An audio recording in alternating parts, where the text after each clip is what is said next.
One more drink, one more drink. You know in the morning for sure we gon' stink. One more round, one more round. It's 5 a.m., you pricks, the barkeep frowned. This is what we do, catch up for a few. We'll riff and talk some shit and then we'll sleep till 2. Talk some shit and then we'll sleep till 2.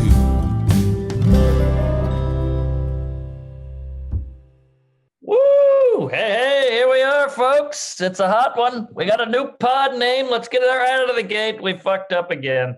We fucked up. And it's not a big fuck up. We didn't see it when we did the original search. We've changed the name of this podcast so many times. Yeah. It is now, and the podcast isn't even on the air anymore, but I just don't want to take another pod's name. So let's get this out of the way. Yeah, this thing fluctuates like Oprah. All right. That was a 90s joke. It really was. You should have thrown Ricky Lake under the bus while you're at it. Holy shit. Ricky Lake. Donahue sucks. Fuck Donahue. All right. Take that, the People's Court with Ed Koch. By the way, Judge Judy, one of the richest people in America. Unreal. So fact. Rich. Brooklyn Jew, I believe. I think so, yeah. Yeah. We're getting a lot. Oh, R.I.P. Yeah. We'll get into that later. We got a news segment, but let's out of the gate. We are now called what, Mark? We are called We Might Be Drunk. That's the new name. We might be drunk. Yes. And I feel like it's like a disclaimer. It lets us off the hook for what we might say. Exactly. It's a cool T-shirt that like a frat guy would wear at a party. We might be drunk, you know. It's a good tumbler if you want to make. We need logos. We need a new logo. If you want to send us logos, just tweet at both of us so we both see. Or I don't know. Is that the best system, Mark? What do you think? Tweet, DM. I check all the DMs like a fat chick. So send them in. I'll read them. Or email. Just a guy. Well, a guy is essentially a fat chick. We're desperate. We're horny. We're lonely. We're not hot, but yeah. Send them in, and are we changing the email as well? I assume. Let's just keep the email for now. All right. Let's just keep it because it's easier. Yeah, it's one more drink with Mark and Sam. Is that it? What? Or Sam and Mark. It's I'll double check. All right. We'll figure that out later. Yeah. I think we might be drunk at Gmail. It feels a lot easier, but I don't want to. Let's keep this for now. We will eventually change it. Okay. But for now we're still one more drink with Mark and Sam at Gmail. We'll change that. Beautiful. All right. Now we got the housekeeping out of the way. How the hell are you? I'm good, man. How you doing? Good. I think don't tell me. Is that the old bar on 17th Street? No. Oh, wow. Great guess. I think your guess would be Peter McManus. No. I think it's called like Old New York Bar, Old Bar. Or no, I'm rocking PJ Clark's little classic New York. Been here forever. Great spot. Cougar Central, by the way. Yeah. Oh yeah. that was like I was in the shit and yeah. Well, yeah, great bar. All right. Dilfs, hot dilfs, milfs, the whole, just rich people in general go there. It's just a cool bar though. It's just like a classic, great burgers. Yeah. I believe the original shut down, which is such a bummer. It's in everything. It's in like Mad Men, Woody Allen would like go. It's like old school New York. Damn, they closed? I think the original did close. I could be wrong, but yeah, bummer. What's up with Smith and Walensky's? I feel like I see that everywhere. Never been. Yeah, it's kind of like a ripoff of PJ Clark, I think. Well, it's a steakhouse, right? So I feel like if it's a ripoff of anything, it's like, oh my God. By the way, some guy fucking tore us apart. I only read one email, and this one dude just like tore us apart for our assessment on Phil Spector. And I was like, hey, man, we said out of the gate we don't know music. And he was like, how dare you? Here's another thing I'm going to say. We might be drunk. We don't know. This is a free podcast unless you're doing the Patreon, and then it costs. But also, don't get so fucking worked up. This is an eavesdropping of two dudes who are drunk at a bar. That's what this podcast is. Exactly. We didn't say we're experts. Yeah, that guy who wrote it angry, that guy needs one more drink. I know that's the old name, but we might be drunk. We're rattling keeping the off theme. shit. We can keep the theme though. It's still a drinking podcast. Yes, yes. And speaking of that, what the hell are you sipping on there? I got a little Negroni action, a little Negroni Ooh, in nice. my Syracuse Funny Bone mug. I need new cups. I need to get some new glasses here. Great drink and a bad club. classic drink from Italy. It's an Ooh. Italian drink. They love their Campari in Italy, and I believe it was an Americano in the 40s. So a guy was drinking an Americano, and he wanted to be stronger, so he replaced the club soda with gin. Like it's such an alcoholic's drink that it was like, just get more alcohol in here and lose club soda. It's like it was just. It's sweet vermouth, Campari, and gin. It's like a total just like grab everything in the bar. I love shit. Right. What the hell is vermouth? I put it in all kinds of stuff. I love a martini, but I don't even know what it is. Well, martini, you go dry vermouth, and then yeah, like a Negroni or a Manhattan, and people are already shitting on me. I'm seeing Manhattan with a D with my dumb fucking New York accent. But that's also sweet vermouth. I have no idea. Is it like a liqueur or something? I guess. Yeah, I think it is a liqueur, but I've drank it straight before and it's horrific, but it works when it's in stuff. Yeah, that's a good point. I don't know. Yeah, I don't know what there's it an is, actor man. like that. There's probably an actor who's horrible on his own, but you put him in something and he's great. You know? I have so many. Yeah, I'm trying to think. I don't know. Christian Slater. Well, he's fine on his own. Slater's good. He had a good run.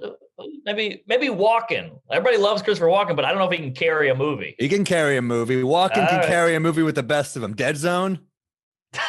Dead Zone. What is this? What are you going to Blockbuster? I haven't heard that movie since '84. Oh, that was a good movie, man. Wow, I saw that see on. I've seen that. I saw it on USA once with my dick in my hand in a hotel in Cincinnati. Dead Zone. Wow, I don't know what the saddest part of that story was. Dead Zone, Cincinnati, or dick in my hand. Probably the dick. But let's see. He kind of. I think he was in Suicide. No, what was that movie? Deer Hunter. He had other people, but he's Deer in Hunter. Deer Hunter. He's in. Walken can handle shit. I get Yeah, what you're you're right. saying. He crushes it as a supporting player. Right. Maybe Favreau. Great in Swingers, but I don't know if he can hold a movie on his shoulders. Yeah, but now himself. he's like the Mandalorian director. He did Iron Man. He's like, he's doing all right. Doing great. I love Swingers. I love the whole story behind that. You know, just a young kid from Queens trying to make it, and he got Doug Liman to direct it. Great director. Oh yeah. All right, so I'm going. Me. Oh yeah, what do you got? Oh, sorry. Got the round ball. Yeah. You know, I've been mixing it up. I had an eggnog, whatever the hell that was, with bourbon. Then I had what did I have? An old fashioned. So tonight I'm just going straight down the pipe, baby. Oh, McKellen 12. Well done. Oh yeah, I got look at that little cutie. God damn this shit. You're Fading out like Back to the Future. But yeah. We're gonna pour that puppy right on top of that round ice. love the McKellen, man. Classic. Oh yeah. Can't Shit go is wrong. classic. I miss those at the cellar. I think we talked about that when I had one on the show, episode 1 or 2, back when we were one more drink and we were just kids with the dream. Yeah, those were the days. Yeah, man. McKellen can't go wrong. Scotch. Ooh, and you do the round cube, man. Oh, game changer. It's got just a little bit of kick, but it's still smooth. I think it's one of the most tasty scotches, I think. Double cask. It's a classic. It's Yeah. a classic. So what's going on with you, man? How you been? Good. I just got back from Oklahoma City, and it's one of those cities that flying to is a cunt and a half. It's like 8 layovers and 2 changes and a baggage claim and all that. It's a nightmare. Yeah. How was the hotel? It's fine. I got a Spring Hill Suites. I like a mediocre hotel. I want middle of the road. Yeah. Because the nice hotels, you go to the Four Seasons, The Wi-Fi is $18. The breakfast hate is that. $1 million. You know why, right? Because they got in on the Wi-Fi early. I think they got in like early. So then they were like, they paid a lot of money for whatever system they have. It was something like weird. Oh, is that But right? then like the shittier hotels were like, yeah, it's free. Yeah, exactly. Then you get a free breakfast, and there's coffee in the lobby. You try to get a coffee at Four Seasons. It's $17.99 or whatever. Oh my God, don't you hate that shit? Hate it. And it's too hip. Like I got 17 pillows with tassels on them and a big bed frame. I don't need all that. Just give me a towel and a TV and I'm good. Yeah. No, I'm with you. I if I'm booking it myself, I take a buyout. I am going to book a boutique hotel just because I want a cool hotel. I want to see a new. I'm sick of the chains, but like if I'm going to be in a chain, put me in like a Best Western with like a good free breakfast and like it's just down the middle. I'm cool with it. I'm down with it. Same. The lady comes in, she's nice. She's, some kind of crazy Hispanic race and she's cool as shit. She's in there. What's going on? Not to get too 80s on you, but what's going on with these housekeeping ladies? Like they're knocking. I'm going, I'm good. And they just never hear it. They want to come in. And these airlines with the peanuts. I mean, come on. I can't. No, I'm with you. It is weird when they just knock on the door and you're like, I got the do not disturb sign on. What are we doing here? And why I'm giving you less work, Yeah, but why would you want to come in? They get paid by the room. Is that right? I'm pretty sure. We need someone to fact check this, but I think that's why they're so aggressive about it. All right. Well, that would make sense because they're like they want it. They're shoving it in. It's too much. Lay off, Chiquita. I don't know. That's a black name. What's Rosalita? There we go.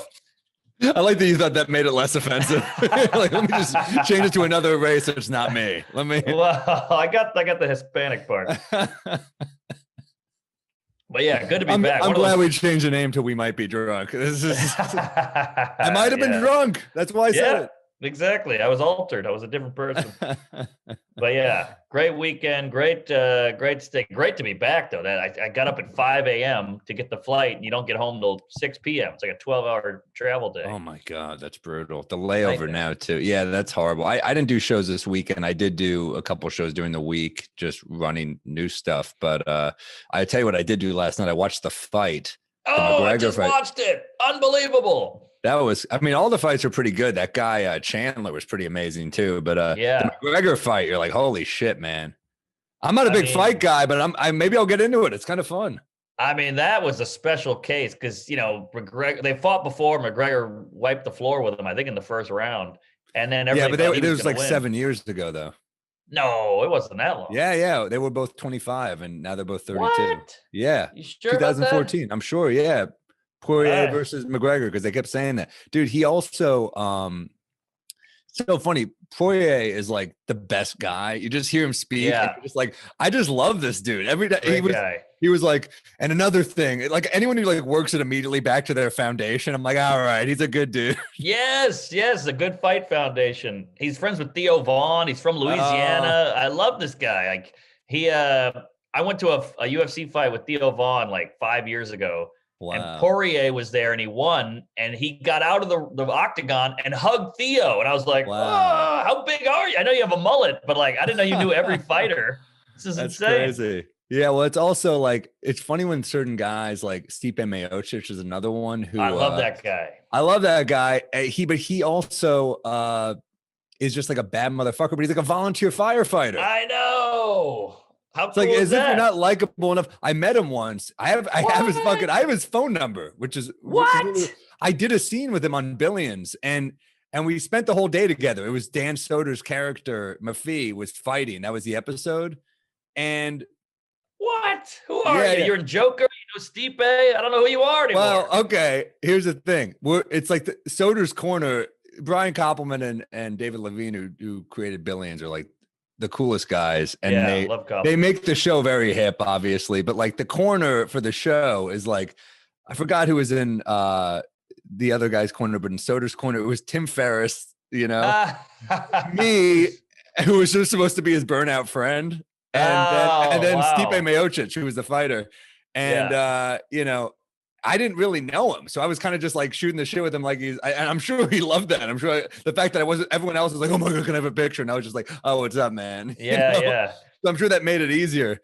But he seems like a regular knockaround guy, like firefighter, So likes to cool. drink beers and watch football or whatever. And he's 6'5", I think. huge and so fucking cool. And Wow. yeah, I ended up texting him once because I was at Hilarity. I was like, I can't make it tonight, but next time I was like, he's a good guy though. He responded.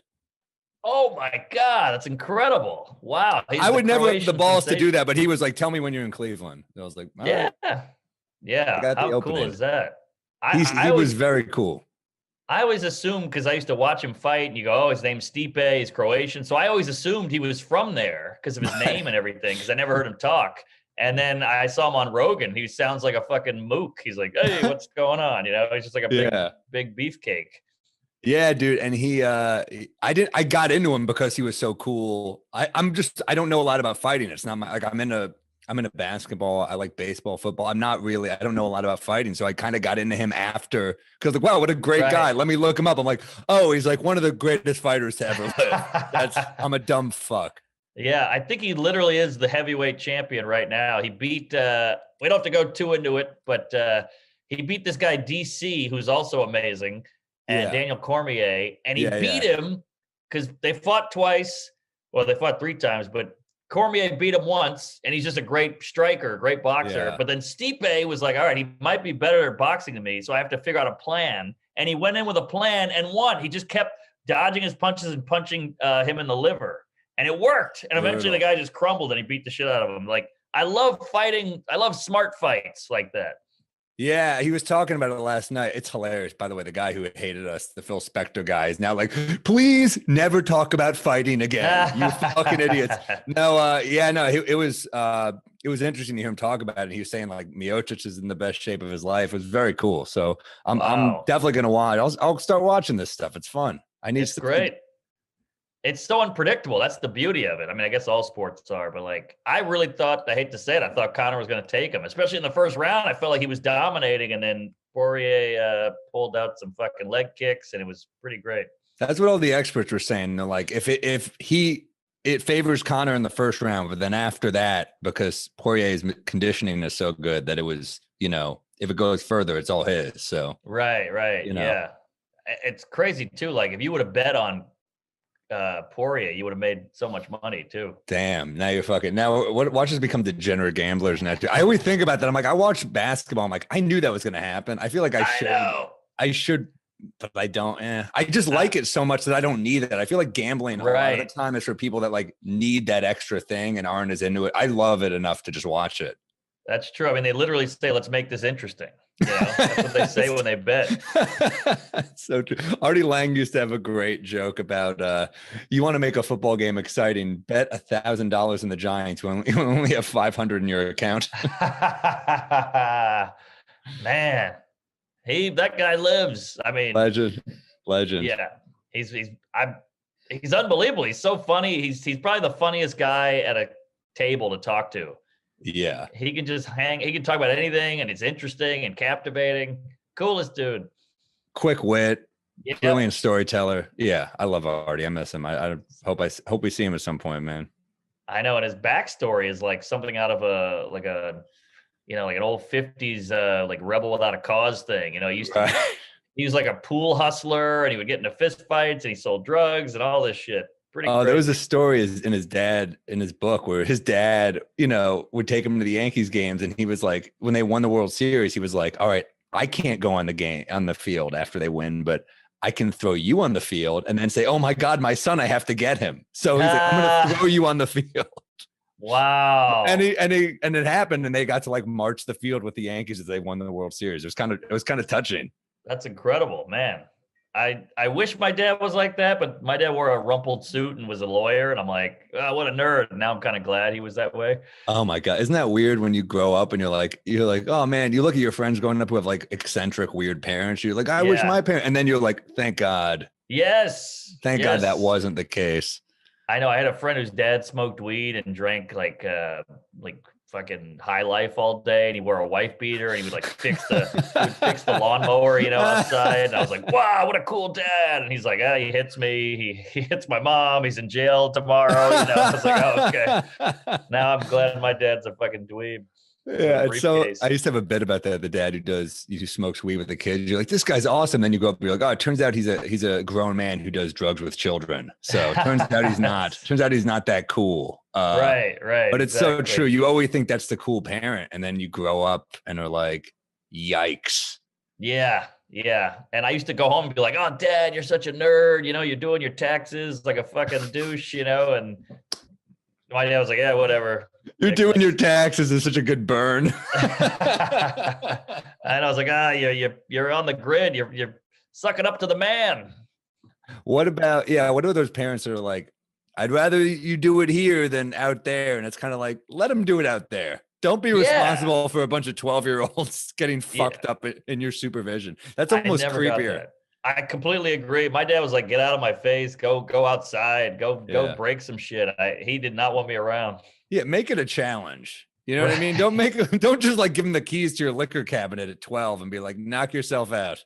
Yeah, cool. Exactly. Go explore, go fuck around and do shit. That's too insular. You know, now you're drunk around your mom. You know, you got her in a headlock, like, hey, you put on weight, cunt. You know, it doesn't work. It's not a good lifestyle.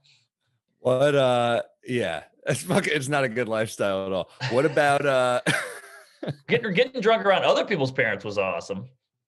Yeah. But your own is weird. Yeah, I'm so grateful. Like, I remember really thinking it was cool that I knew kids who smoked weed with their parents. And now I'm like, I can't even imagine being high with my mom. I think it would be the worst thing ever. Oh, God, that's a nightmare. I'm on edge around my mom already. If I was high, it'd be a nightmare. Yeah, I just feel like it's like the last person I want to get baked with. Like, I love my mom. I just don't want to do drugs. But the kids who do like hard drugs with their mom, they're just like, oh, fuck. Yeah. Remember when you realized that parents were just older versions of you? Like, because you used to look at their parents, it was like another sector, it was like another group, you know? And then you're like, oh, you're just me a few years later. You're just me with a mortgage. Yeah. Yeah, it's fucking weird. It's weird because you you used to have a great bit about it, about how you're like, oh, these drunks are just making it up as they go along, you know? Oh, yeah, right.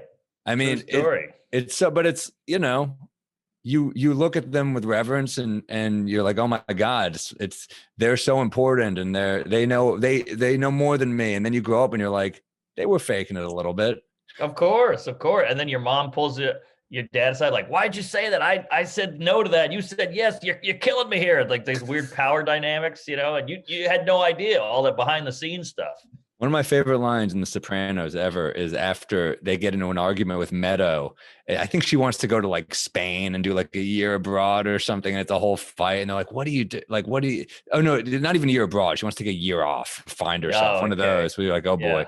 And they fight and she runs away and Carmela turns to Tony and she's like, what are we going to do when she realizes that we're powerless?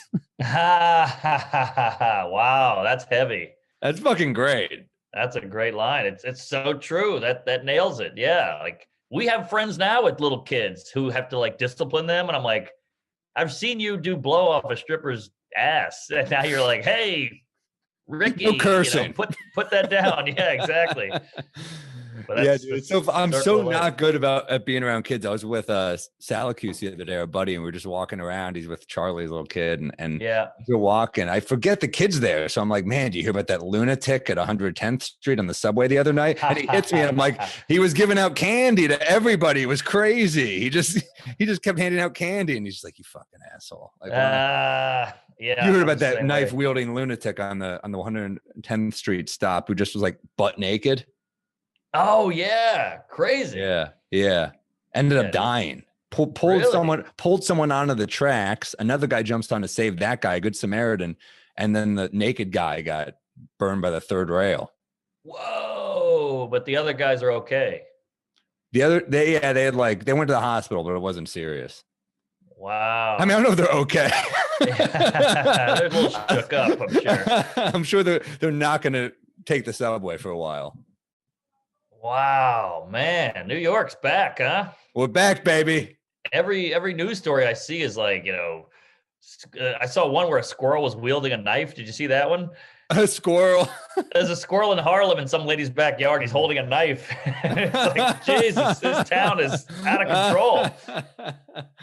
It's weird that we do get like kind of happy because it's like, you know what? It is craziness, but for some reason, I'm like, yeah, it's like people are still here and they're still dealing with the bullshit. And that kind of speaks to the resilience of the city. I don't know why it makes me happy, but like, I do feel like the people that stuck it out and stuck around, I kind of like, all right, you get a little extra New York honor. You get a little New York badge of honor, respect.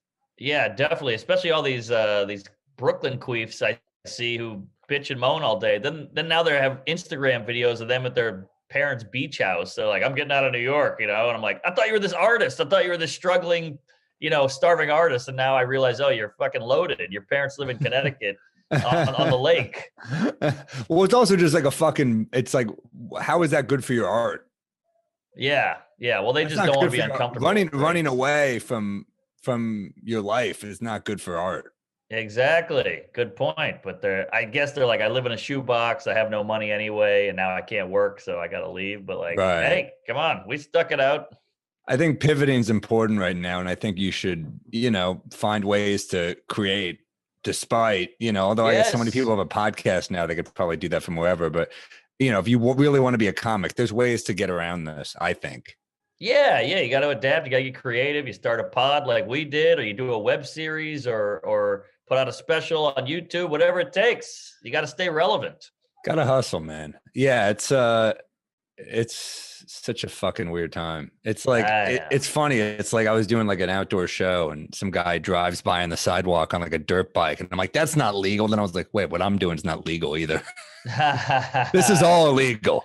Good point. Yeah, it's the Wild West, and we're all in on it. It's weird how it's become normal. Like everything was crazy, but now it's all we talk about is vaccine. We had a crazy election. There's fucking people rioting at the Capitol. Like everything just keeps one-upping. Not that that's normal, but like everything. The vaccine is every conversation where you're like, it's funny when it's like the people that are lining up, how like there was word they were like, they're going to go bad. So people show up at the end of the night, like they're fucking muffins at Starbucks. You're like, can I have one? I got to get that cronut. They're running out. Oh, I didn't know that. People at the end of the night were like, there's extra vaccines. They're going to have to throw them out. So yeah. But then there's other places like Mount Sinai where they didn't get the vaccines in, but they took appointments and then they ended up not getting them in. So those people didn't even get vaccines. So it's a fucking mess, obviously. Ooh, but damn. You knew that was going to happen. Yeah. But you also got to be grateful. The polio vaccine took 14 years to perfect. 14. Damn. And now we knocked it out in like 9 months or 8 months. It's pretty crazy. Yeah. I think what was the record for a vaccine before this is like years. It was yeah. What, like 6 years or something? I don't know. So I don't know either. There was something. It was a lot. Somebody's pissed in the inbox. Phil Spector guy, and another thing. Yeah, he's got a lab coat on. Don't talk about vaccines if you don't. Okay, we won't talk about anything. We don't know anything. Does that make you happy? I know, fucking right? Piece of shit. Yeah. People are upset. I think it gives him a personality. He knows about Phil Spector. He cares about it. And so if we fuck it up, he gets. We fucked upset. It. I understand it. I'm fucking around. I've been drinking. We might be drunk. We might be drunk. This McAllen's going down easy. The problem with these airplane bottles is I'm like about to kill a bottle. Literally, I'm about to finish a bottle, and it's bad for you mentally. It's also like a little badge of honor where you're like, yeah, I finished. It's like a short story. You're like, I completed it. You know what I mean? It's like, it's not a whole thing. It's not as intimidating. So you do more. Yeah. Well, I'll tell you, this is a real page turner. I can't put it down. Well, I'm going to go up. I'm switching drinks right now because I brought one to my desk because I had a feeling I'd want to keep going. So I'm going to do a little light drink now, a little Campari and soda. Oh. I do here's a little Sam Morril life hack here if you want to know if you're a drinker or if you just want to like chill and you don't want to get too fucked up. You want to have a few of these. If we're talking about first, Sam's a hack for life. So you put a little Campari in there, lemon Spindrift, the seltzer. Oh.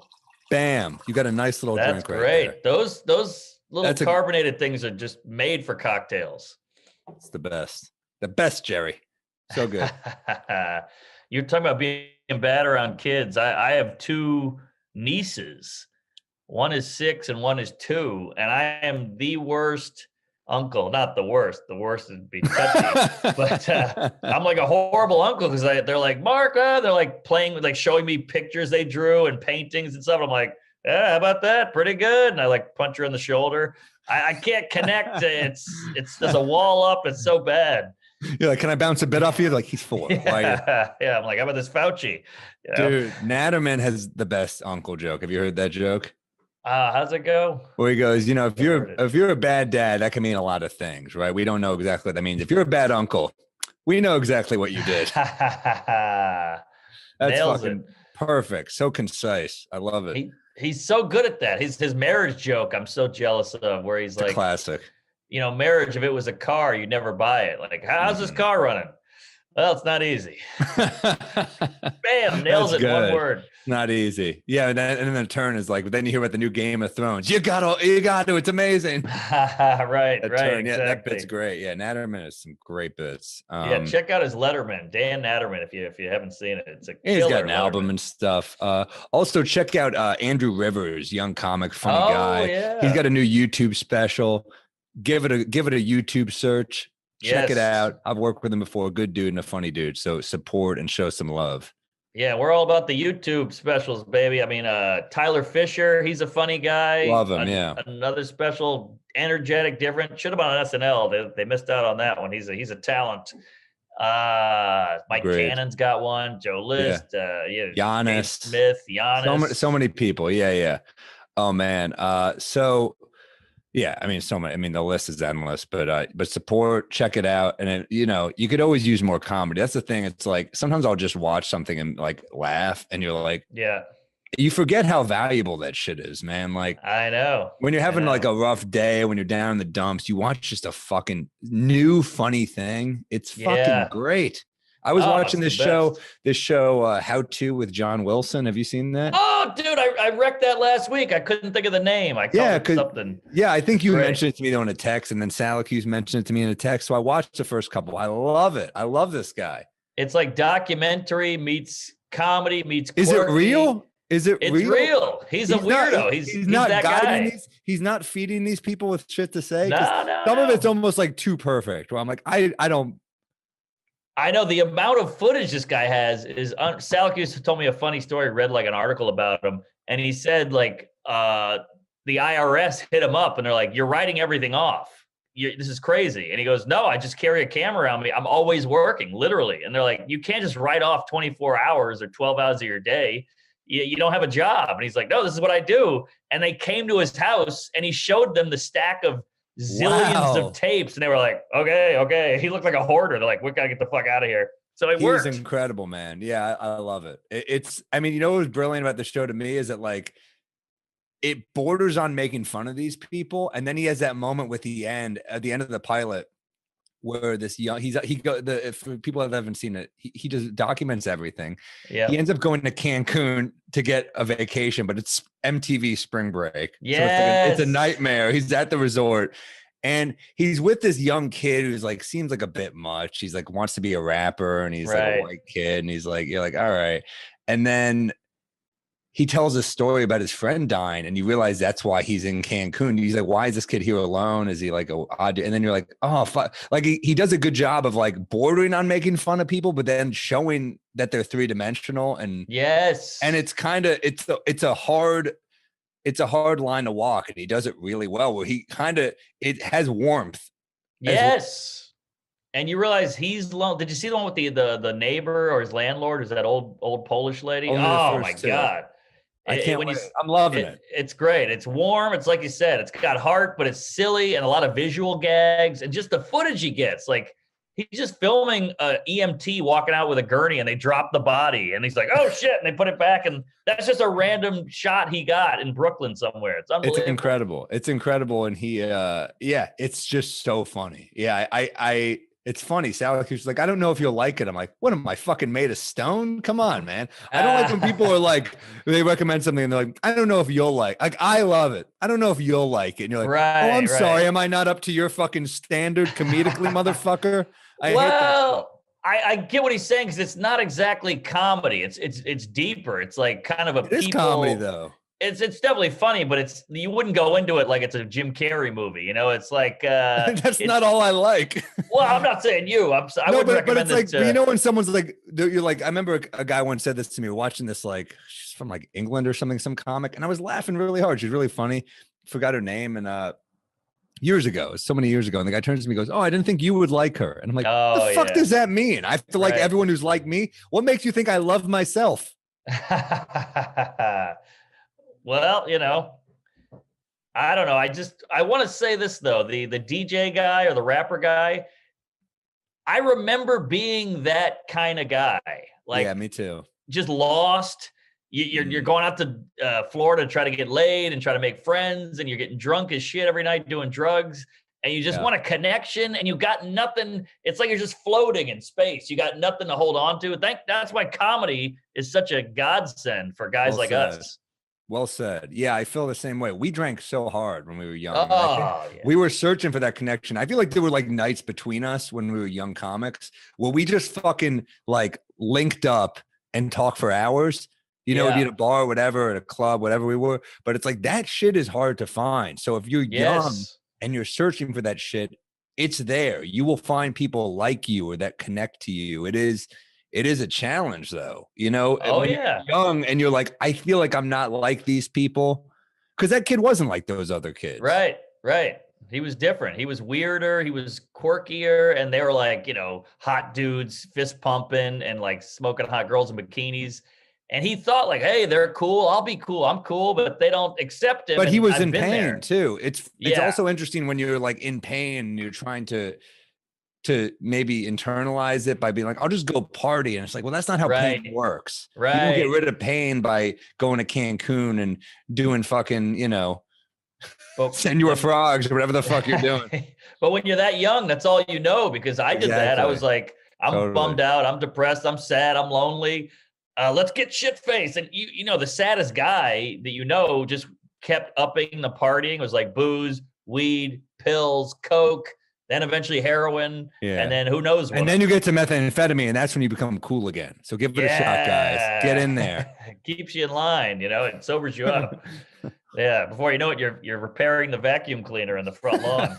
But yeah, it's a dark time. Like I always am thankful for comedy just because I have something to work towards that I care about. Because I think Yes. that's one of the biggest keys to happiness. Everybody's like, you got to meditate and you got to, whatever. But I think it's mostly finding a path that fits you and just going towards it.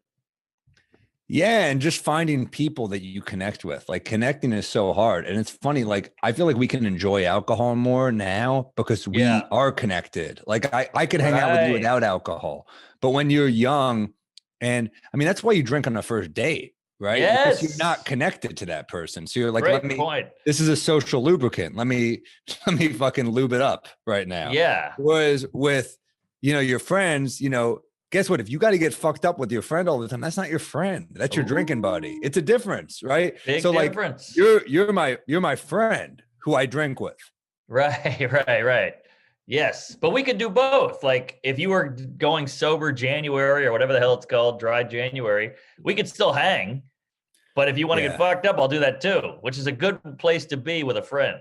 Man, people that are sober, that is a challenge. I really think about that all the time. Like I think about going places sober. Ah, Like that is, tough. I mean, I don't know if I'm saying like I need to get fucked up. I'm like having like a drink or two. Yeah. right? Like, It's but something to do. But showing up sober, those people deserve credit. I don't know how many sober listeners we have, but like shouts out to people that go to things without a substance inside them. Yeah. That shit ain't easy. It ain't easy. And even holding a beer, just having that beer in your hand at the party or the bar, that's a load off. That takes off like 20% of the edge. But fuck even drinking it, just holding it. You go to the bar. Now I have something to do. I'll put the money down. I'll grab a beer. It's like holding a gun. If something goes wrong, I got this here. Yeah, this will save me, But yeah, it's tough. And like you said, a first date without drinking, like how many sober people do we know that are like, I haven't been laid in 6 months? I'm like, what are you, crazy? Like, well, I don't drink. I don't know what to do. Right. No, it's tough. It's a challenge. Yeah, yeah. But then and some just- people come from like alcoholic families and you kind of Yeah. get why they don't. So it's kind of like, I've never tried alcohol. And you're like, I get that. Like, I've never tried cocaine. And that shocks people. Me neither. Never tried it. You've never done coke? I've never done coke. That's stuff we That's have wild. in common. That's so Never done it weird. because it looks fun. You see the movies. I don't know. It just I don't like the idea of snorting something. Yeah, I just don't, I'll freebase it. If you want to fucking send us some cocaine, no, it All doesn't look like it's not what I want. I knew a kid who killed himself in New York City because he did too much blow. I'm sure he had other problems too, but he jumped out of like a 30-story window and he fucking. Pussy. No, sorry. Wait, I didn't know he jumped. I was doing that. That was a cocaine joke. Shit, sorry. I didn't know it was gonna go that dark.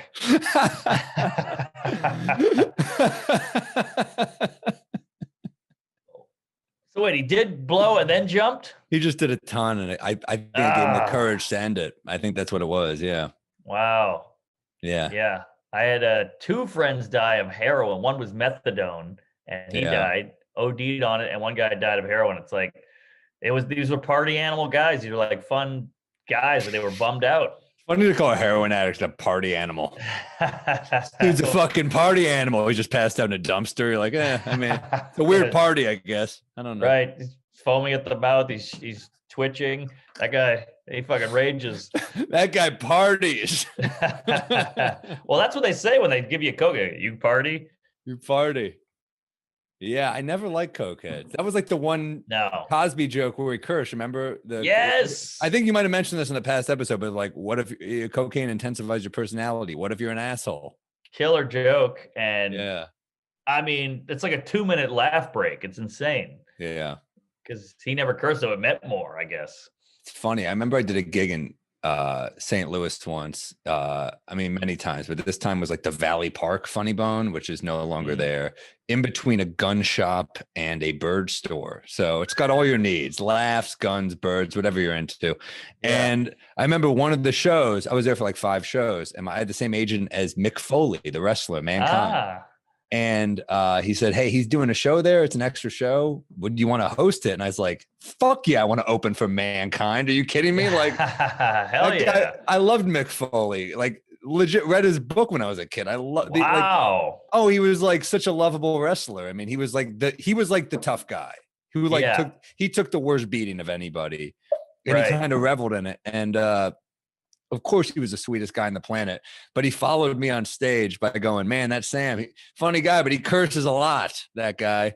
Well, I'm going to give myself one curse. I get one curse a whole set. And he waited for it. And he's not a comic. He's a storyteller, but his stories were fascinating. Yeah. And he turned to someone and he goes, you tell me when to do it. And the guy pointed and he goes, fuck. He said fuck in the story and it crushed. Oh, there you go. There's something about that tension, not knowing when he's going to say fuck and knowing he's like a family type comedian, it was funny. That's pretty brilliant, that way to set that up like that, because you're just kind of on edge, like, oh, when's it going to come? When's it going to happen? It was really good. It was really good. Also, I love that. That's the difference between us and guys like him is it's so funny how some people are so puritanical or whatever the hell you call that, because that guy will slam a dude's face with a folding chair and throw him off the top rope, but he won't say fuck. Well, he lost part of his ear in fucking barbed wire from a barbed wire match. But it's like, first off, you should know something's going to go wrong when it's called a barbed wire match. I don't care if it's fake. You should know you're walking into a shit show here.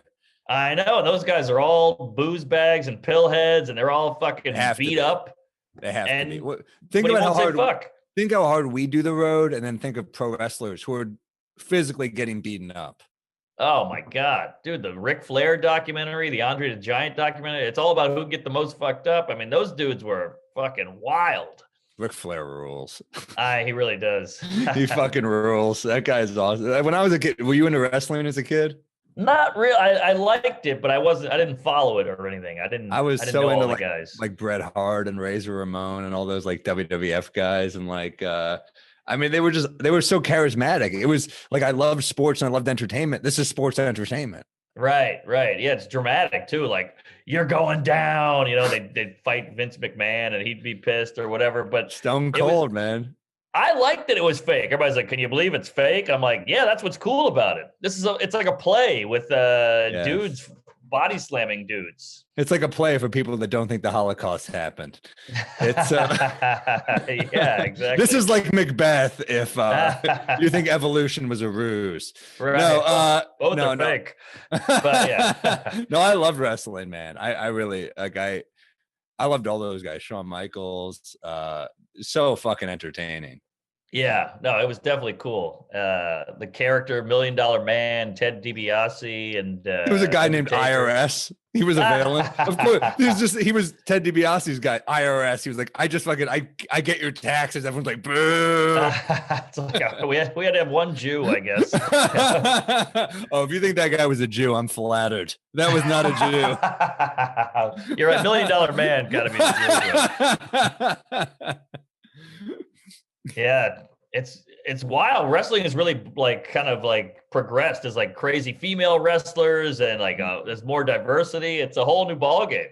It's great. Yeah, I haven't seen it. I don't watch it really anymore because it's like, how many things can you watch? You got to make choices. But like, yeah, I mean, growing up, like, I loved Macho Man. That was like my guy. He was fucking funny. That guy. He was funny. Oh yeah, it's fucking gold, man. Yeah. What about give me a rec? Like, what do you recommend this week? Well, I hate to be a hack, but I gotta push the Tiger doc. Okay, I'm gonna watch it this week. Oh man, it's so good, and they don't really, a lot of these are just like the scandal. Let's ruin this guy, and it's not about that. It's like really about like getting at the heart of how fucked up his childhood was and how crazy of an athlete he was, which is cool. They don't just like ruin him.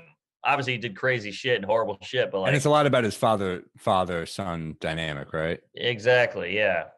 And now his son looks like he's going to be a great golfer. Oh, really? Yeah. Oh, I didn't know that. Are you into golf at all? I like to swing a club, but I don't play it. I'll do the driving range all day. Are you good? Oh, dude, we got to go out to Chelsea Piers when the spring hits. I can't do shit. I'm terrible at it. I'm terrible, but it's fun. I mean, you just hang, you drink beers, you bullshit. I would do that. Let's fucking do that. It's super fun. It's super laid back, but like doing the links, I'm clueless. Yeah. No, that's like a whole thing. Yeah, you got to get a caddy. That's how much work sucks. They get excited to take a day off and golf. I know. I know. Yeah, well, you ever heard that great Tom Dreesen joke? No, what is it? This joke's been morphed into 18 different jokes. It's been stolen, but he had it in like the 70s. He's like, oh, man, my wife, I came home one day. She was naked. She was tied up to the bed. She said, do whatever you want to me. He said, all right, I'm going to play golf. Classic. Yeah. Oh, no, wait, do whatever you want. I'm going to play golf. To me. Yeah. I ruined it. No, He's got some of the best wife jokes. Yeah. I messaged with him for a while on Facebook. Really? Yeah, because I just I remember reading that book, I'm Dying Up Here, and like what a stand he took and like what a fucking good dude he seemed to be. So I was just messaging. I was like, hey man, really respect what you did. And he was so nice that we messaged back and forth a bit. And he very cool guy. Was like one of the first of that crew to get on Carson back in the 70s. Right. He was Sinatra's opener. I mean, come on. What a that dude's resume. got stories. Yeah, actually, you just reminded me. I think he just sent me a message. I got to respond to that guy. So I got to. Insane. Yeah. He's a cool dude. He's a very cool dude, and yeah, he was like one of the. I think he fucking cleaned up on corporates back in the day too. Oh yeah, he's got to. I mean, just saying Sinatra's opener. He's clean as a whistle. He's like, it's like a silver fox, good-looking guy, blazer on, but a tough guy from Chicago. Oh, all right. Yeah. He's like a tough dude. He's got that great joke. He's like, my wife. Yeah, she says she loves me, but she doesn't love me as much as the dog. And the wife's like, no, I love you more than the dog. Trust me. And he's like, I don't know. I think the dog loves me more. And he's like, here, how about this? I'm going to put you both in the trunk, drive around for an hour. When I open the trunk, who's going to be happy to see me? God, it's great. That's fucking strong. I know. That's a great point. You're like, the dog's always happy. My one qualm is it's just that the dog doesn't remember. Obviously, the dog's got no memory, but it is a good joke. Hey, folks! Quick update. We totally forgot. We got an ad. Our first official ad for the podcast.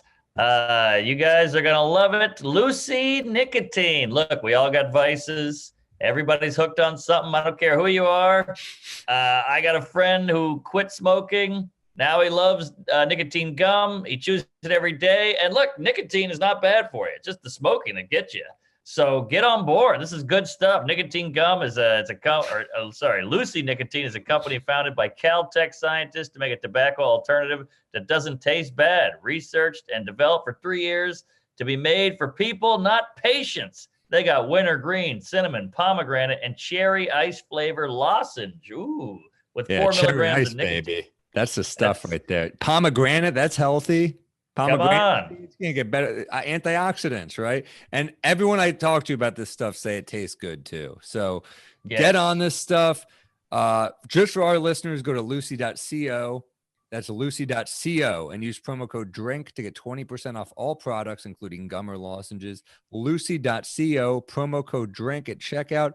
Also, remember, warning, this product contains nicotine derived from tobacco. Nicotine is an addictive chemical, but if you go to lucy.co and be sure to use that promo code DRINK, you'll get 20% off today. Yeah, quit smoking, get healthier, and get some gum. They mail it right to your house. You get a subscription. It comes right to your door each month. So simple. Man, I wish I had a booze that came to my door every month. I wish I could smoke cigarettes just to quit, just to get this nicotine gum. I'll tell you that right now. Here, here. Yeah, get on it, folks. Lucy Nicotine.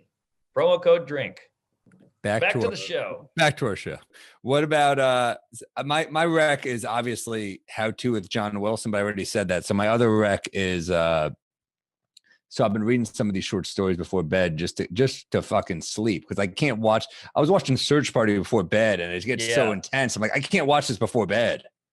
Right. It's making me too nervous. It's heavy. It's fantastic, but it's so heavy. So been reading some George Saunders on the rec of my buddy Ryan Hamilton. And so this short story is being turned into a movie coming out. I think it's on Netflix coming out, but it's called Escape from Spiderhead. It's completely insane. It's great. It takes place in the future. It's about prisoners who are like, they're either prisoners or they're people that get drugs tested on them all day. Those are the other prisoners.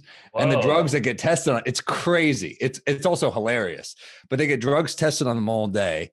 And some of the drugs make you horny as fuck. So you just fuck. So it'll be like you and this woman in here and they both take the drugs and they fuck like 3 times straight. And while they're fucking, they're in love. And then they take another thing to fall out of love. And then they'll just test it. So another woman will come in and he'll fuck her with the same thing.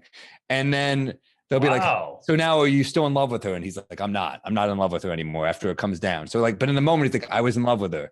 And then they're all prisoners. And then, I think this is called Molly. I've been there. Well, so then he goes into another room and he's with a dude. He's like a weird dude.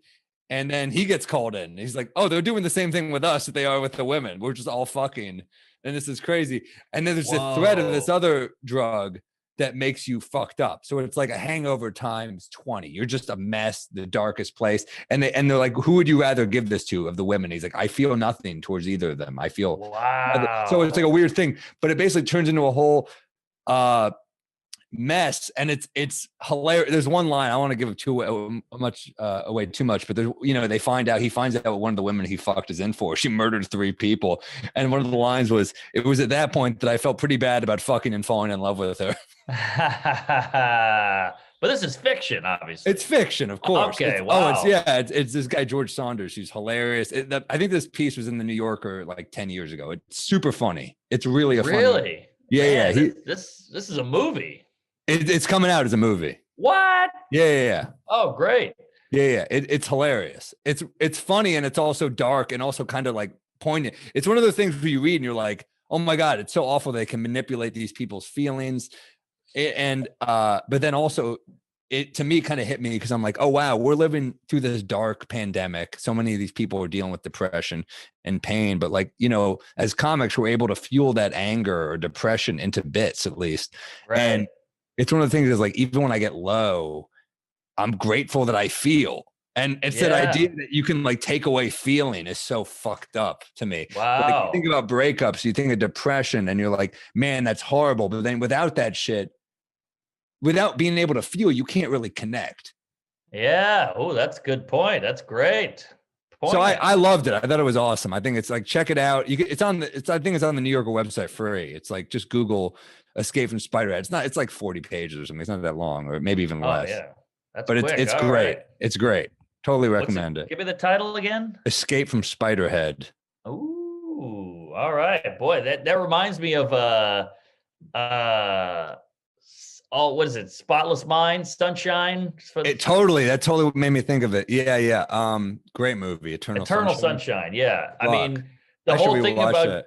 having a breakup, you're so sad, you're so miserable, and you're like, I got to get these memories out of my head. They're making me sad. And they go, okay, sure. Here, come to this lab. We'll do it. Yeah. And then he's like, wait, I want these. It's better to have sad memories than no memories. And that's such a great point. You think that's Jim Carrey's best performance? That's a good question. That's I think tough, it's his best right? movie by far. But yeah, Better he's than great in it. Truman Show, right? Yeah, I think so. Truman Show is good, but it's a little cheesy. It's got a lot of cheese on it. Like, his name is Truman. The guy is Christoph Christ. Like, it's a little too much. Yeah. But it's Eternal. good. I agree that it's his best movie. Oh yeah. But his best Kate performance, it's either. I mean, you got to give The Mask is in the conversation, right? The who? The Mask. That's insane. That performance. Oh insane. yes. I don't like Great that comedy performance. performances don't get love. Like, I always thought like it was a crime that Eddie Murphy didn't get nominated for The Nutty Professor, Yes. because what he did was insane. Amazing. He played 8 roles. They're all hilarious. They're all different.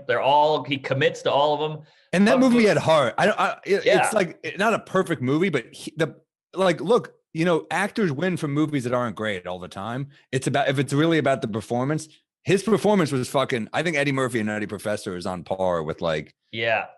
It's You know. incredible. It's up there with like, some, I don't want to say Daniel Day-Lewis, but like that is harder in a lot of ways than what other these like, Juilliard actors are doing. Totally. But I love Daniel Day-Lewis, but I'm just saying, I do like, too. show some fucking love to Yes. Eddie Murphy. And Jim Carrey, like The Mask is another example. Like, look, it's not a fucking great movie, but Jim Carrey is fucking insane in it. Unbelievable. And that was like his second big movie. He had Ace Ventura, then The Mask, and he was still hungry. I feel like he was still, a Yes. comic. He was in Living Color a little bit, but he needed it, and he fucking brought the heat. It's funny is I was just watching an Instagram thing about Dana White from UFC talking about Conor McGregor. Like, yeah, man, he's got a mansion. He's got all the nice shit he Yeah. wants. Like, it's like Rocky 3 is what he said. It's like, does he still want it? Like, it's interesting at a certain point. It's like, if you're still great when you've got all this shit, you're fucking great. Aha. Good point. Yeah, I agree. That's why, Bill Burr is still great. He's loaded. He's still great. You got to respect that. And the best fucking dude too. Yeah, like Dave Attell could pack it up, but you know what it is? It's that inner monologue of hatred. That self-hatred keeps you going. No matter how rich you get, you can't buy that off. Dave Attell is the king. The king. No one funnier. But I want to say Jim Carrey, Man on the Moon, is one of the best performances. I mean, I've honestly never seen it. It's not a great movie. First of all, it's Milos Forman who did Cuckoo's Nest. So watch it for that. I love Milos Forman, man. Yeah, amazing director. Cuckoo's Nest is a masterpiece. Well, that's one of the best. That's in the top 10 maybe. But it's the story's not amazing, but I was an Andy Kaufman fan growing up as a kid, and he nails it so perfectly. Like, you'd watch them back to back, and it would be hard to tell if you didn't know their faces. I've seen clips and it's insane. Yeah, I haven't seen the movie, but the clips I've seen, yeah, I fucking love Jim Carrey, man. Like, how do you not love Jim Carrey? It's like, it is to me like a sign that you're losing it a little bit when you start painting. Like him and George W. Bush, and you're like, oh boy. That's great. That's a bit. That's great. That's hilarious. Yeah. I mean, it's like, I love Jim Carrey though. I mean, like, talk about our childhoods. Like, think about the 90s. Like, Jim Carrey and Adam Sandler. Like, that was. Yeah. I mean, if we're talking like big comedy movie stars, like I love those dudes. Yeah, I mean, throw Robin Williams in the mix. Like, I would always think about those guys on the couch at Letterman. Like, if Jim Carrey was on Letterman, it was lights out. He was going to do, 18 impressions. He was going to flip over backwards. He's wearing a yellow blazer. I mean, it was over. I met Robin Williams once at the cellar. He was What? such a nice guy. It was so cool. Wow. He's not what you expect. He's a soft-spoken, quiet guy. I just, for whatever reason, I sat down not thinking, and I was like, I looked across, I'm like, that's fucking Robin Williams. And I'm shy as hell because I, like any of us, grew up, you know, Mrs. Doubtfire, like Aladdin, fucking, you know, Good Will Hunting, everything. So we just end up chatting. Like I'm just, what? You know, yeah, we talked for like 45 an hour, like something like that. And he could not be cooler. He's such a good dude. You never told me this. I never told you this. He could not have been cooler. We talked for like, 45 to an hour. We're talking about life and love. And like, he's telling me about his divorce. It was fucking, that's what I love about comics. He just can't get him by the cellar, not even to go on. Just, he's like, I want to be around comics. That's the type of dude he was. So yeah, we end up chatting for like a while. And I remember asking him, like, he told me, he's like, man, I lost so much money to my last divorce, like so much money. And I said, like, oh man, he goes, yeah, well, you know, she earned it. You know, it's like, and then he said, good line. And I said something like, well, like, he's like, well, this new one, I think it'll be all right. And I was like, well, why do you keep getting married? I just said it like kind of blamely, like, why do you keep getting married?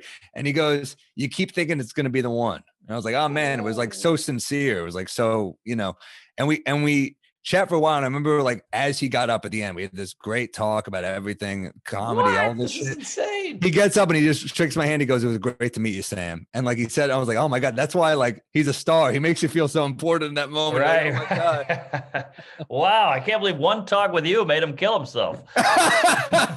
What's crazy was it was the next day. But you know, oh man, no, he was so that's amazing. Oh, it's crazy, dude. And Jesus, I had no idea. shit, I was a kid. I fucking loved like Peter Pan and shit, like everything he did. Yeah, Hook, unbelievable. All that shit was great. I love Jack. You know, Flubber, whatever it was. I mean, he was a Flubber was rough. That's true. I threw that one in. I don't know if Jack was good either. I feel like now we're just getting like way too cool. I saw Jack in the theater. I don't know. Fran Drescher was hot in it. But she was hot, dude. She's hot, underrated hot lady. She's probably still hot. I bet she is. She's probably getting all milfy and probably has like some fake lips now or something. Wait. Oh, Eddie Murphy. I wanted to say this about Eddie Murphy. Yeah. Such a phenom, such a talent, obviously like a living legend, yada, yada, yada. But I don't think he should do stand-up again. You know, everybody's like, he's coming back. He's got a new hour. Is that still happening? I don't know. He talked about it on Comedians in Cars, and he was coming to the store every now and then. But like, I think he should just, you know, do it if you want, Eddie. But it's not going to live up to the hype. And doing it for the payday is a bummer. What's that? I mean, like, dude, Mark, we're purists, man. So when like we hear that one of the biggest stars ever and one of the greatest stand-ups ever takes 35 years off and then is coming back for this insane payday, like, yeah, it's going to bum us out a little bit if he's not going to take it as seriously as we hope it's taken. Yeah, but it's not even that. I mean, I don't even think he's doing it for the payday. I think he's doing it because he's like, I'm bored. Everybody's like egging me on. Didn't he make a joke about that on SNL? How he's got like 8 or 10 kids or something, and he's like, it's a lot of money. Oh, all right. Well, maybe you're right. Shit. Well, that's even sadder. But I get, look, hey, if he needs the money, I guess, fuck it, why not? I get it. We're just purists, man. We just love, like, do whatever you want, but stand up we hold for whatever reason so holy, and we love it so much. So, but also, yeah, I totally hear what you're saying. I mean, I've rewatched some of his movies during the pandemic and that I grew up on, like Beverly Hills Cop, which might be my favorite one. I just love it so much. And Coming to America, brilliant. I mean, he's incredible. He's so lovable. Oh, he's the best. I mean, he's the king, and he's just got it. Like, no one has more it than him, but I'm just worried that he's going to do Carnegie Hall, and Michael Che's going to go, and I'm going to go, how was it? And he's going to go, it was pretty rough, and it's going to kill me. I can see that happening. Well, yeah, I don't know, man. It's one of those things that like stand-up takes work. I think it does. It's not like that's a great way to put it. It's not like other things where you can kind of just bullshit. And like, I think it all takes work. I think that's why some of these movies, when you surround yourself with too many yes men, I do think the work tends to suffer. And we talk about like the price of success. Like, yeah, you're rich, but the work will sometimes suffer when you or you surround yourself with people that laugh at whatever you say, and you end up putting out some shitty movies, Yes. Also, completely. of course, the studios, I'm sure, play a role in dumbing shit Right. down. Like Yep, you've yep. got, I mean, it's not like Eddie's not funny. Like everyone knows he's like course. one of the funniest dudes ever, but like you got to work at this shit. You got to work and you got to fail. And him failing is devastating to people. And a lot of people don't get it. How many people do you know that go, I saw a stand-up twice in a month and he did the same act. What a weirdo. And you're like, no, that's how it works, but like you got to bomb to get good material. And I don't think the world is ready for that. And I don't know. That's a really great and important point to remember, that what creates great comedy a lot of the time is failure, and failure with someone at that level is a fucking news story. Exactly.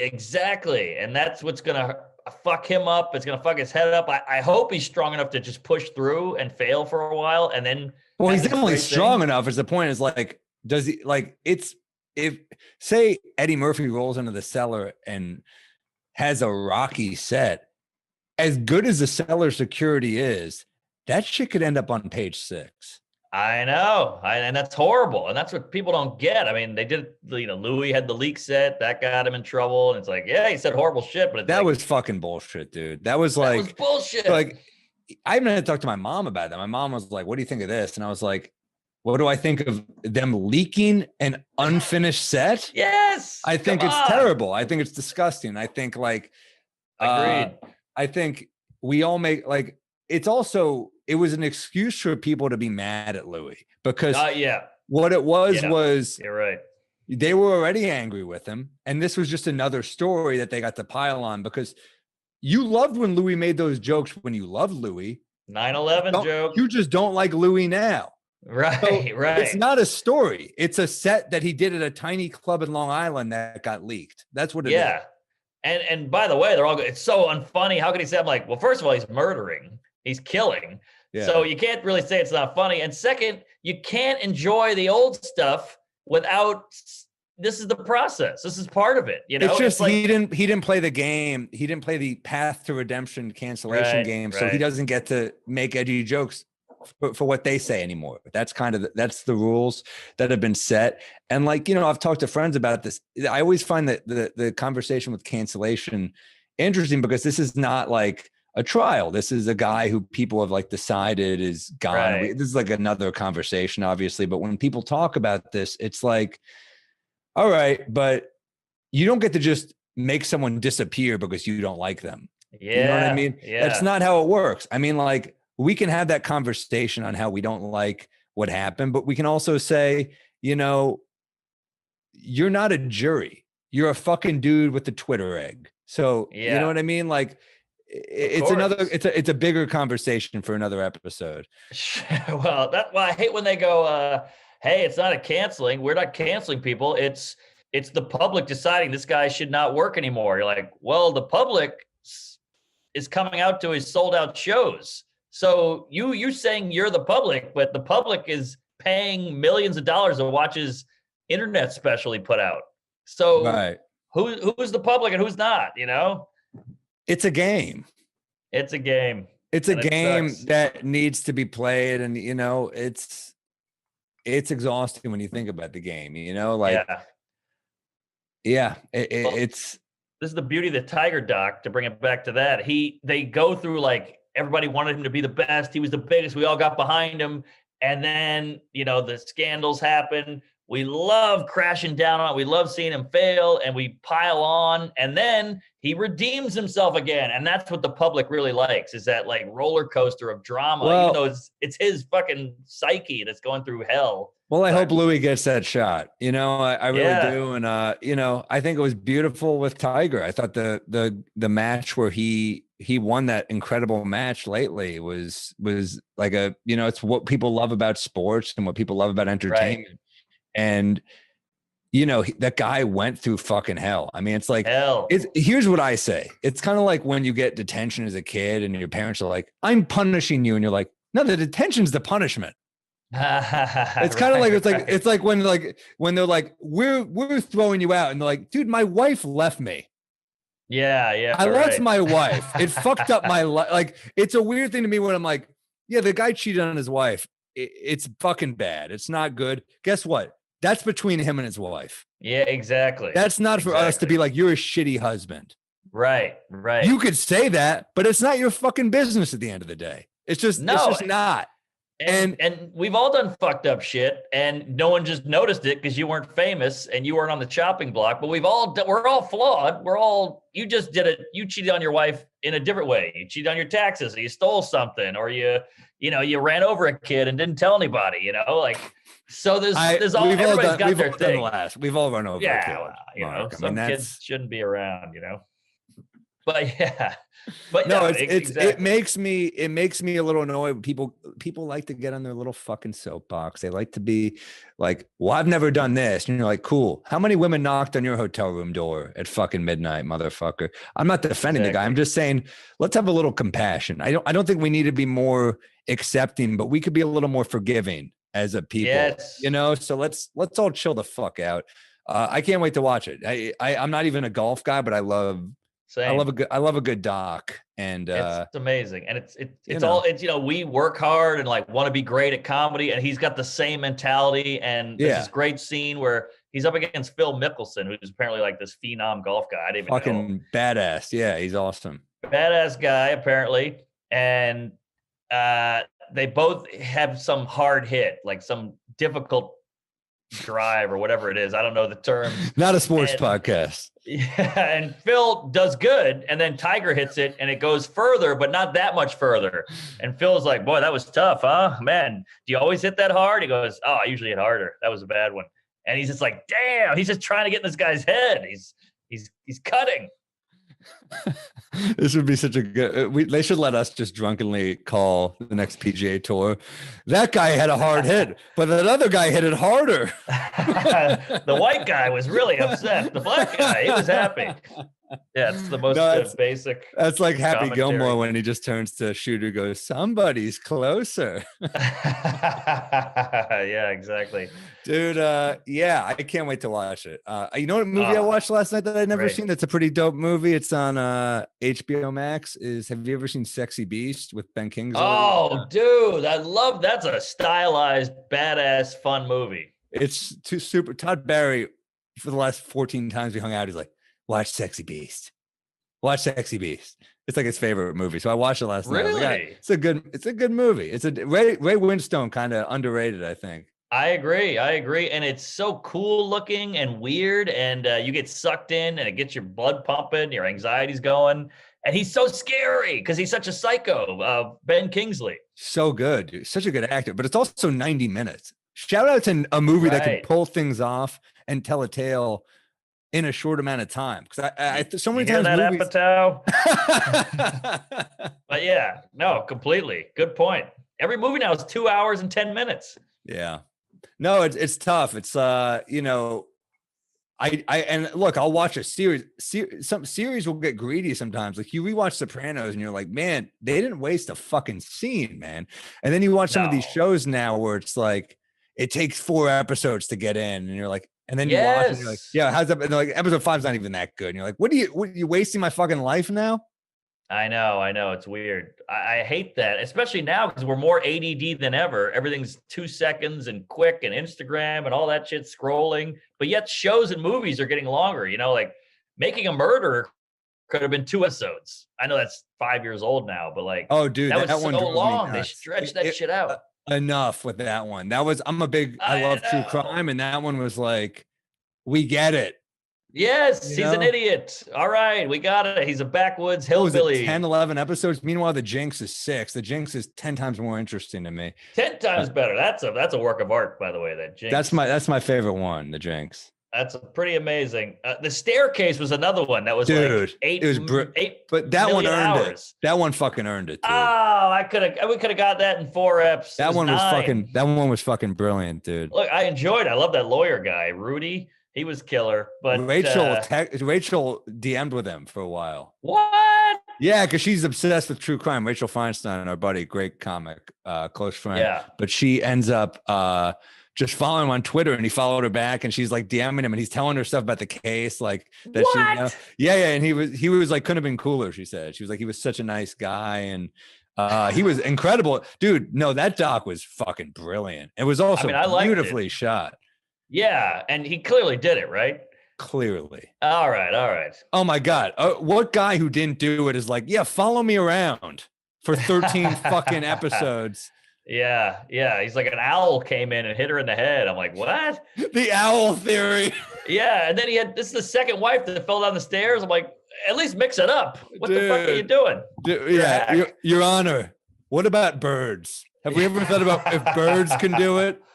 Exactly, yeah. No, it's complete insanity. Even the end, I think it was like the last fucking scene of the whole series when he goes, I got this Alexa. He goes, which first off, I'm like, you might not want something listening to you because your phone calls might be incriminating. Second off, then he just goes, Alexa, play Leonard Cohen. And it was like, he's like, this is my favorite. And it was like, everybody knows the deal is rotten. And I'm like, are you fucking kidding me? Just come on, everybody knows that you're a fucking murderer. Woo! That's like OJ. What's your favorite movie? So I Married an Axe Murderer. But by the way, you got a bit? I do. We got to do a pet peeve too, though. But I'll do a bit. Yeah. Should we do a peeve first or a bit? Let's do a peeve because I want to hear yours. I got a little one that happened to me today. Okay. People who you go first. Oh, okay. I feel like you're gonna have a closer here, so I don't have shit. I have like a mediocre one. Mine's not great either, but in an Uber, it's 5 a.m. I'm hungover. I'm on 2 hours of sleep, just trying to get to the airport, and I had the chatty Uber driver, which is fine. I get it. He's bored. It's 5 a.m. 5 a.m.'s tough, but he's doing this one, and I fucking can't stand this where. He would go he would yawn. He yawned like twice in a row. He's like, sorry, man, I'm yawning a lot. Sorry about that. I'm like, oh, I don't care. And then he rolled his window. Sorry, I rolled my window down. I need a little air. Sorry about that. I'm like, yeah, you're good. He put the radio on. It went like a little loud. Sorry, that was a little loud. Sorry about it. I'm like, stop apologizing. I hate the people who keep apologizing because you're like, the apologizing is worse than the things you did. Right. It just because then you got to keep going, no, you're good. You're good. Too many sorries. Too much. I'm with you. No, I think that's a great point. And it drives me nuts when people are like, they don't do big. The offense is not matching the apology. Yes, exactly. You're making me blow you. I got to keep validating you. Yes, no, it's okay. I don't care because I really didn't care. I'm just sitting back there trying. 5 a.m. I have to keep saying no biggie. Do you throw the sleeping mask on too? Do you do that as like kind of like just so you know I'm out of commission? Do you do that move? No, wow, that's harsh. I do that in the car. I put the sleeping mask on. What? Damn. If it's 5 a.m., is that harsh? It's. I don't know. It's like he's not my. We're not. It's not my buddy on a road trip. We're fucking. I'm on my way to the airport. I'm half awake. Why is that a big deal? I'll put the headphones in and go, hey, man, if I fall asleep, don't take it personal or something. I'll throw a line in or something, but a sleep. You take it. You go better than I do. Here's a weird thing. New York Uber drivers never speak to you. In LA, they talk to you better 99% of the time. Yep. I have no problem with it. But like when I'm fucking half awake, I got a problem. If I'm up, I'll talk. But if it's 5 a.m., I ain't talking. I know the sun's not even out yet. I got half a boner. I'm in pajamas, and this guy's like, "Oh man, you see that that news story?" I'm like, "I don't know. I don't care. Who cares? We got a 20-minute ride." See that news story about that Uber driver who hacked up his passenger? You're like, what? Yeah, exactly. Oh, he's like, "Where are you from?" "Oh, I'm going to New York." "Whoa, New York City, big city boy." This guy grew up on a Big farm. Apple. Look at you. Yeah. Big city slicker. Not me. I always try to put it back on them. Like, where are you from? He's like, I'm from around here, born and raised. And they're like, shit, that was a mistake. Because then he goes off on his life story. For the record, couldn't give a fuck if we're talking during the day, but when it's 5 a.m., I'm sleeping in that car. Same. That's what I wanted to do, but he just kept apologizing. It was driving me nuts. That morning shift is tough. That's gonna be a tough shift. I get it. Yeah, I get it. All right, I got a couple. First off, people who say, and I'm here for it. And I'm here. It's like, by the way, we know you're here. You have to announce yourself. Good point. Yeah, never thought about that. Like, oh, so you know you're invisible. That's why you're fucking announcing it. And I'm Right. here. Oh, we know you're fucking here. Yeah. Shut up. Shut the fuck What's up. an example? Give me a sentence. Use it in a sentence, like a spelling bee. Oh, fucking blah, blah, blah. Let me think. Like, Like Negronis are half off at this bar, and I'm here for it. and Like I'm that. here for, yeah, Negronis are half off, and I'm here for it. Yeah, it's Okay. like, Okay, that's okay. annoying. Yeah, it's annoying. That's brutal. I got a bigger one now. This is my even bigger. All right. one. All right. Have you seen the new Heineken commercial with the father and son playing Cats in the Cradle? Have you seen that shit? No. Oh my god, it's like it's first off, it's like a Heineken Zero ad where they're like playing Cats in the Cradle the whole time. It's a father and son, and they're like, "We'll be together then, or no, we'll have a good time then." It's like, fuck you, Heineken. Like, Yeah. whatever happened to hot women in fucking beer commercials? Like, whatever Right. happened to, you're gonna make me like deal with shit I've talked about in therapy during a commercial. This is supposed to be escapist. You know what I mean? Right. Exactly. Well, I guess it's non-alcoholic, so they gotta hit the queefs of the group. They gotta I hit guess. the ladies. I don't know, but it's too emotional. This is booze here. You haven't Give seen me the a strip stats? club or a casino. Dude, you know who never made me deal with shit that I've talked about in therapy is Bud Light Lime. Shout out to beer commercials that don't make me deal with my trauma. Right. You don't see that shit with Slits. And you know what? You should. That's a deadbeat dad drink right there. Right. You know that drink goes well with tears. My dad would drink Schlitz hot. He would just keep a box on the floor like a No, he case wouldn't. and just drink one. Who the Crazy. fuck was he? Paul Newman in the fucking Verdict?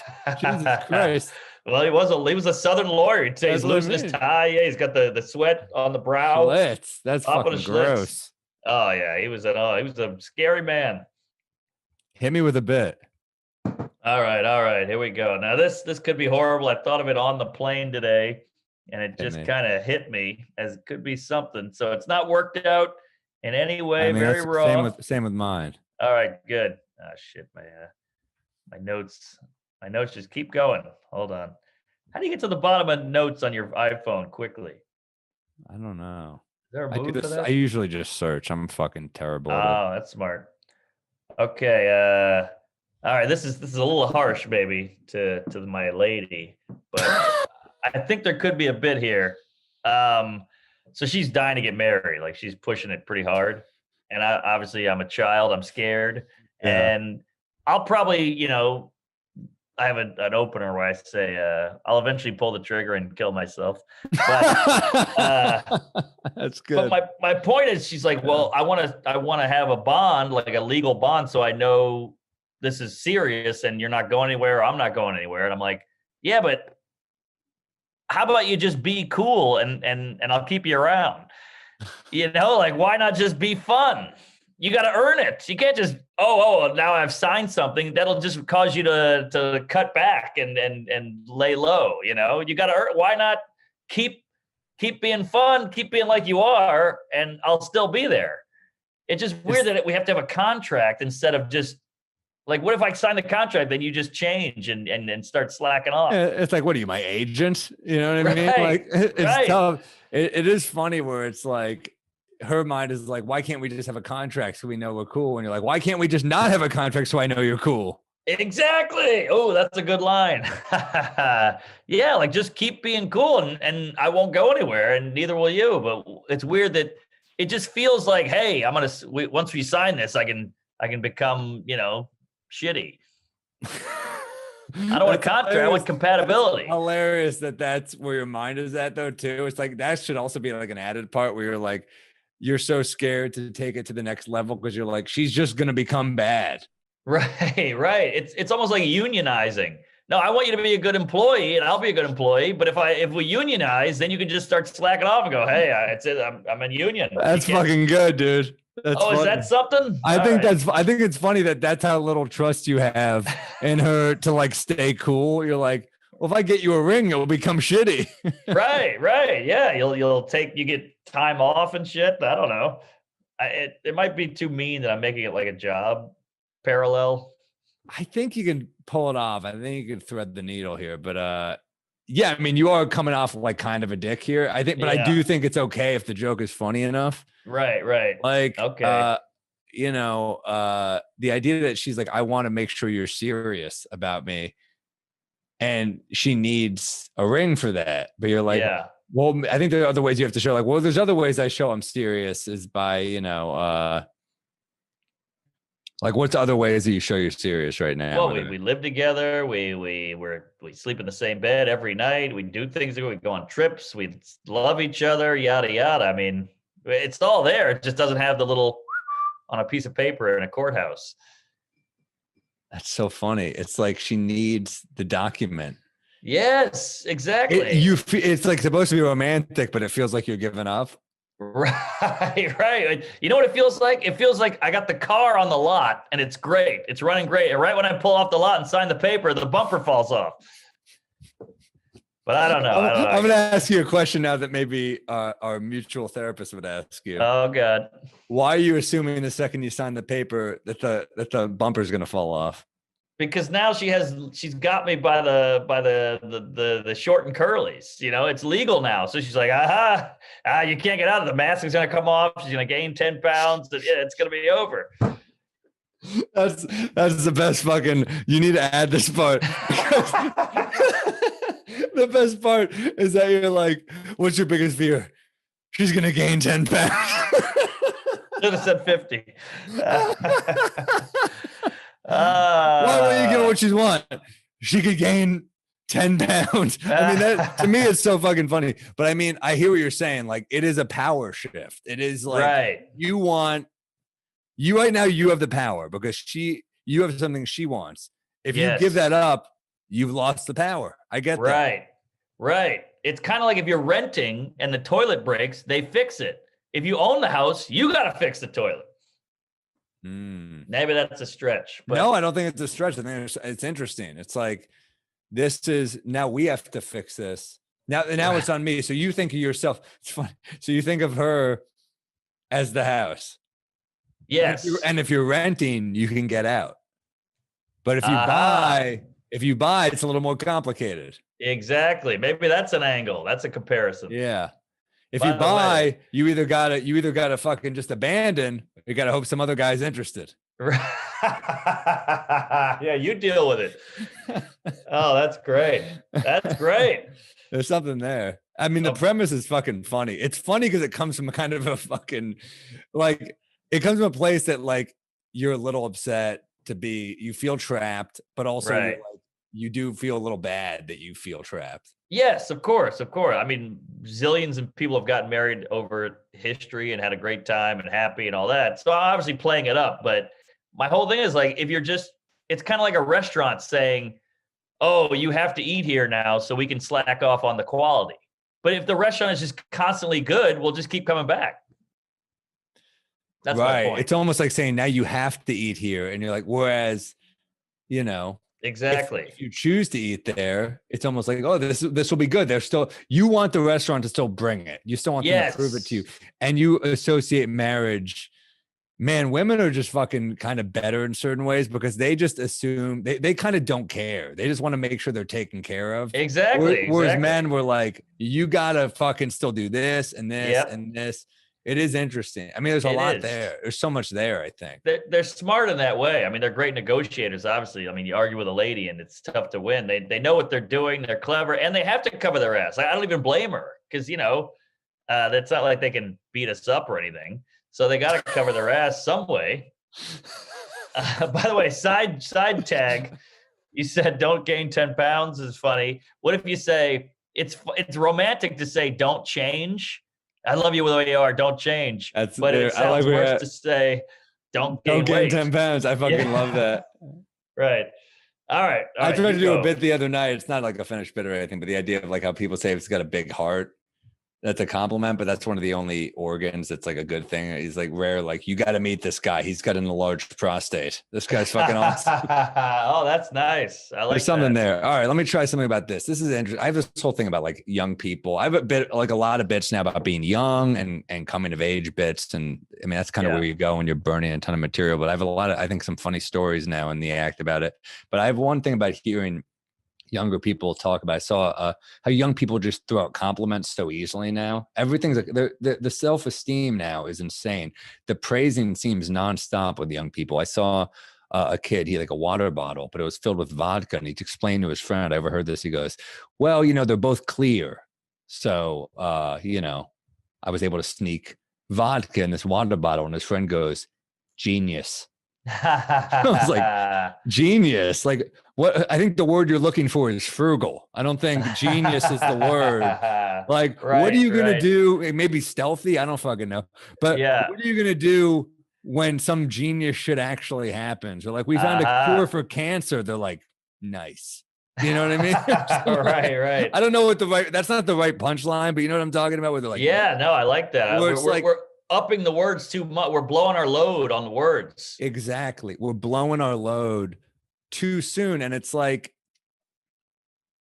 I just think certain shit just is. Not everything's great. If you, not everything has to be great. Enjoy the mediocre. Yeah. Don't praise everything. That's not genius with the vodka. That's a high five moment. Like, nice, well done, good on you. That's the nice moment.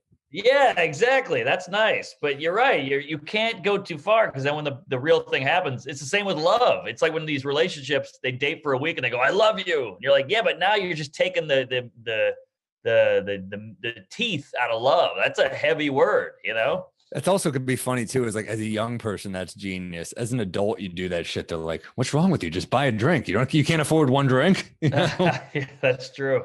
That's true. I remember making that switch with people. Like, I just stole a bunch of wings off that table, and my friend's like, I can buy you wings.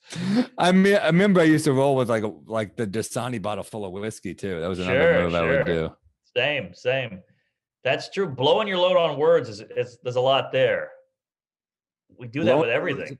Well, we do it with language. Like, we have no respect for language anymore. Yeah. I mean, Seinfeld's got that bit about like, everything's great and everything sucks. There's not much in the middle. And then Louis got that bit about like, hilarious.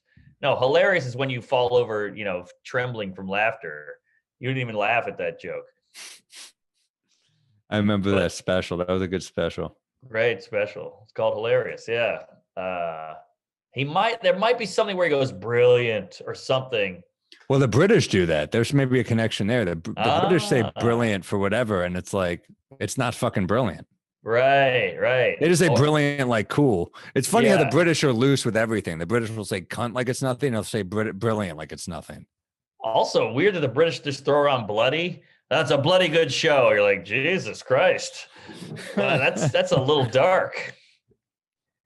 Yeah, that's a bloody good show. Americans say bloody. We fucking killed somebody. You know what I mean? We mean it. That's a period or a murder or something. It's not just a bloody good meal. There's something here. I don't know. I don't have a turn on this yet, but I'll find it. Yeah. No, that's interesting. Can't blow your load on words, because what are you going to do when something crazy happens? We do it with insane too. Oh man, that movie was insane. Like, no, insane is when you have to be put in a straitjacket in a padded room. That was a movie with a lot of explosions. You're right. The premise is like, there's no respect for language anymore. There's no respect for meaning, and it's like, I don't know where I'm going yet, but there's something here. I'll crack this shit. I think we do it with kind of everything, because you have to be heard now. There's so much. That's what it is. There's so much shit out there. There's so much content, YouTube and social media, that you have to be like, I was outraged. Like, were you outraged, or were you just kind of like annoyed or something? You have to go all in on words. Yeah, it's a great point. It's almost like headlines. Like, the way we use headlines on like Twitter, where it's like, this person did this, and you're kind of like, they didn't really do that. Right, exactly. Stabbing on 23rd. You're like, no, the guy had a knife, but nobody got stabbed. They always up it because they got to sell papers. Yeah, I'll play with this. There's something here. Can we do a news story real quick? Yeah, yeah, I like that. That's There's good, something though. there. Here's the news. I got it. Two quick ones. We got it like, and I think this is a good thing. We got to shout out, obviously, the great Larry King who passed away. Oh yeah, R.I.P. the Legend. King. I mean, dude. First off, I for whatever reason I rewatched his Brando interview over the summer, and like, Wow. it's so funny. Like Brando Yeah. was so fucking funny too. But yeah, Larry King was great at what he did. Shouts out. Yeah, Eight times married to 7 women. unbelievable. See, they all slacked off, so he had to get out. All right, I'm joking, but There also a we Jew go. from. Yeah, I loved him. He was Yeah, great. yeah. I tweeted the one time I wish Piers Morgan replaced Larry King. That's great. Wow, Um, that's a good joke. and I got to also shout out. I'm a baseball guy, so Hank Aaron dying, man. Oh yeah. The home run champ in my mind. I know Barry Bonds passed him, but like clearly cheated. And like I love Barry Bonds as a player too, but like Hank Aaron was the fucking dude. Started playing in the late 50s.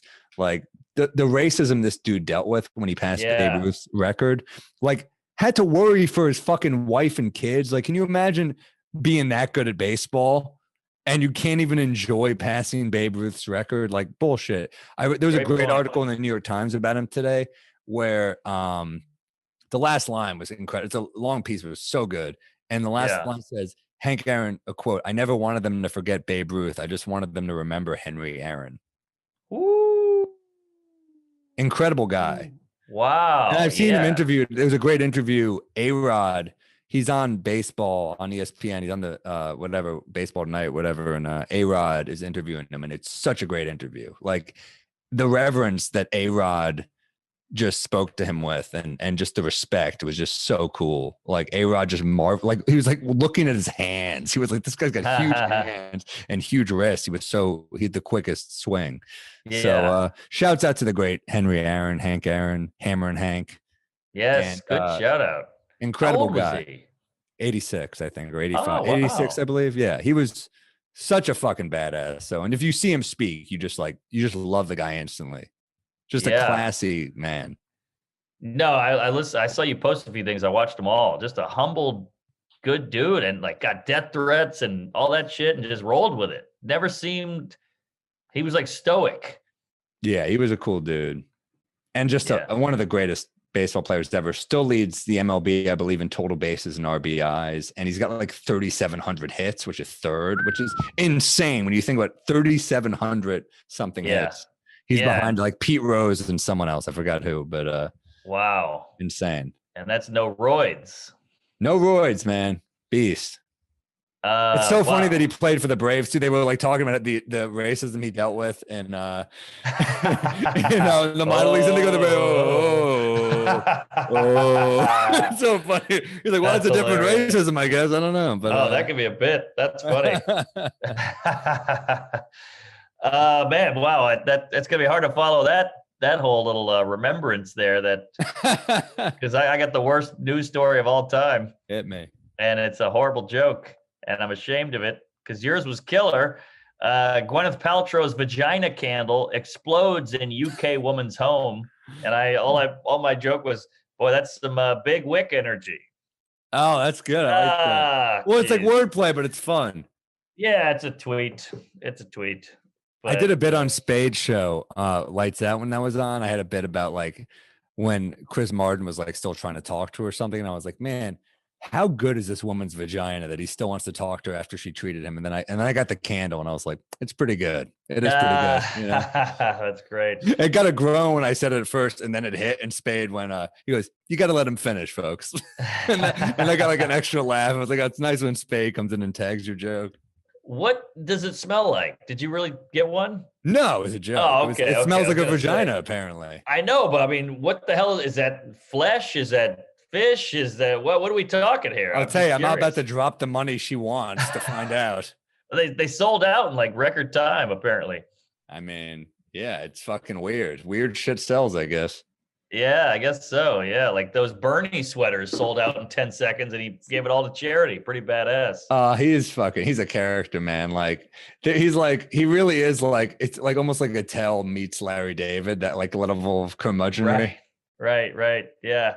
It's so funny what goes viral. Like you can never predict it. He's tried Never. to be president. He's tried to do this and make moves, and nobody really gave a shit. Then he's got 2 mittens on and a folding chair, and everybody's like, "We love it." So true. Well, we should also say, remember to subscribe to patreon.com/one more drink pod. We're still under that right now. We'll let you know if that changes. Yeah. We were about to drop 2 episodes this week. One's going to be completely free. The other one's going to be Patreon. That's a bonus, both bonus eps. And make sure to email us at least temporarily, one more drink with Mark and Sam @gmail.com. Yes. And rate us on Apple, Spotify, wherever you get this shit. Oh yeah. Tell a friend, share it, spread the love. We're all over the Apple, the Spotify. We're on YouTube. So yeah, get on board. I'm loving this, Sorry about the man. name change. We're sorry. We might be drunk. That's the new name. Yes. I'm loving it. We're just gonna call this "We Might Be Drunk" episode 7, though. We're just gonna roll with it. Keep No going. more bullshit. We've changed names more than Frank Abagnale. All right. That's a hell of a deep pull there. Yeah. We've changed names more times than Elliot Page, I'll tell you. I thought about that, but it's only one change. You're all right. I'll tell you. Woo. I'll tell you. All No right, respect folks. at all, you know? Thanks for listening, guys. We appreciate you. God love you. Take care. Bye.